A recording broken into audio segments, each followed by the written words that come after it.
Oui, la propreté a toujours été un problème à Paris. Ça a toujours été la situation d'une ville qui est dense, dans laquelle il y a beaucoup d'habitants et sur lesquels nous mobilisons des moyens exceptionnels.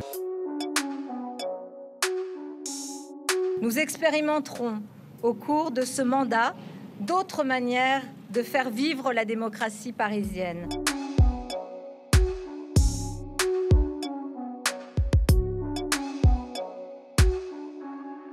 Ça ne traduit pas la réalité et c'est vraiment un travestissement de la réalité.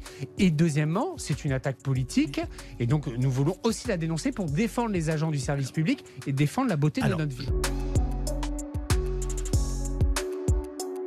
Après, ce que je voulais vous dire quand même sur ce qui s'est passé sur les réseaux sociaux cette semaine, on l'a vu aussi, c'est une méthode assez simple, il y a une trumpisation de la vie politique qui est à l'œuvre un peu partout, y compris en France. Il y a beaucoup de proximité avec l'extrême droite.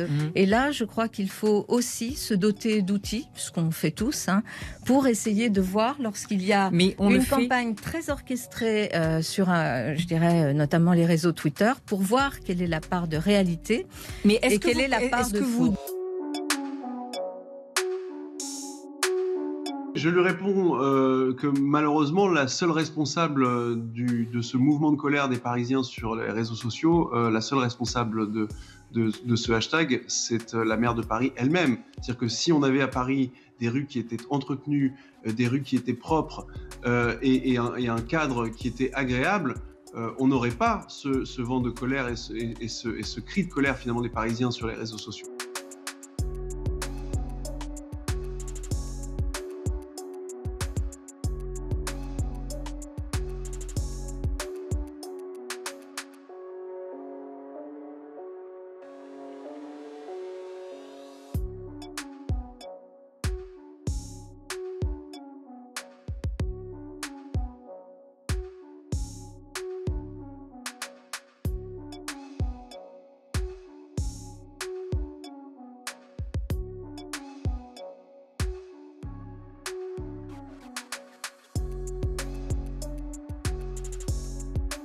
Ce mandat d'élu local est la plus belle des responsabilités. Les Parisiennes et les Parisiens auront, au cours des 6 années qui viennent, besoin de nous. Avec mon équipe, nous serons là.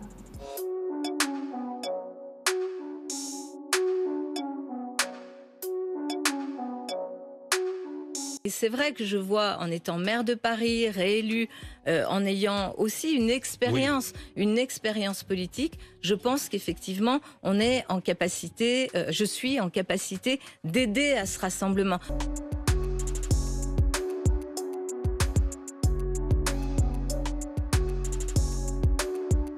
Ce que j'ai toujours dit, c'est que, en tous les cas, je prendrai ma part.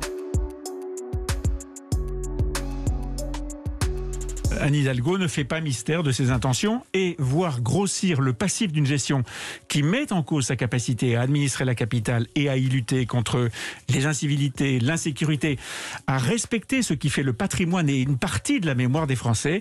Oui, c'est forcément pour elle un problème qui dépasse le seul territoire situé à l'intérieur du périphérique parisien.